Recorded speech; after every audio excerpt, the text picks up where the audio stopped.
Valverde après 19 km dans ce contre-la-montre.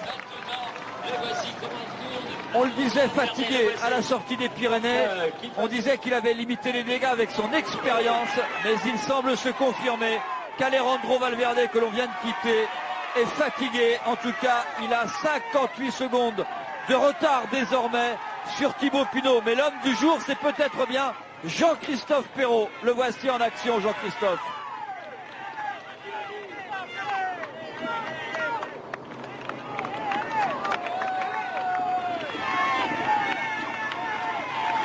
Et Cédric, on retrouve là celui qui portait alors les couleurs de Creusot Cyclisme en juin 2009, celui qui avait été champion de France à la surprise générale, le premier à avoir été champion de France avec un club amateur chez les professionnels, le seul d'ailleurs coureur français à avoir réussi ça, un Jean-Christophe Perrault impressionnant aujourd'hui.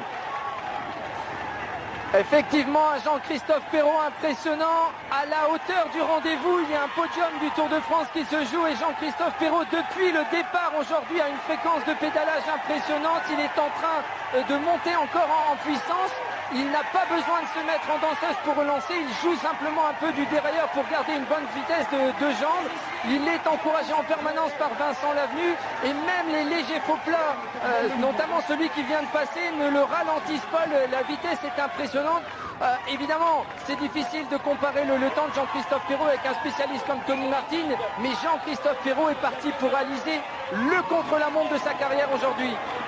Et un décor incroyable ici, vous êtes à Ville-en-Blard, 12 000 maillots ont été découpés en jaune, en vert, en blanc à pois rouge, c'est 4 km de linéaire et les habitants de Ville-en-Blard s'y sont mis depuis le début du mois d'octobre. Regardez, papa, maman et le fan club.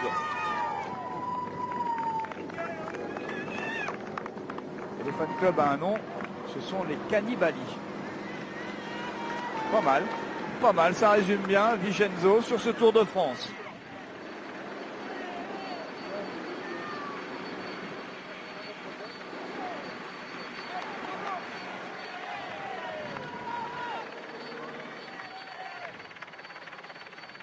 Thibaut Pinot qui, on l'espère, est renseigné sur tous les temps de passage pour l'instant.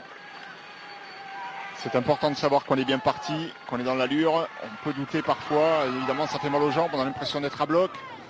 Mais le chronomètre est le seul juge.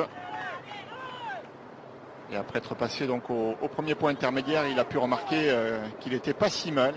Thibaut Pinot, certes, il perd du temps sur Jean-Christophe Perrault, mais c'était plus ou moins prévisible, puisque Perrault, on l'a dit, on l'a répété, a de meilleures références contre la montre, mais Thibaut Pinot confirme qu'il finit bien ce Tour de France. Bien en ligne, il change de temps en temps de vitesse dès que la route est en train de s'élever. Il a toujours un vent favorable qui le pousse, un public qui crie son nom sur le bord de la route. Bref, il est parti à toute allure et pour l'instant, il n'a montré aucun signe de faiblesse. Il est même encore en train de monter en puissance. Oui, là, on sent plus les pédales, évidemment, quand on est comme ça rassuré sur sa performance du jour, sur ses sensations. On sait qu'on est dans l'allure, on sait, c'était son rêve sûrement à lui, à Pinot, d'être sur ce podium à Paris. Évidemment qu'il est survolté, on imagine bien que les jambes sont douloureuses, mais le mental pour Jean-Christophe Perrault qui sait souffrir.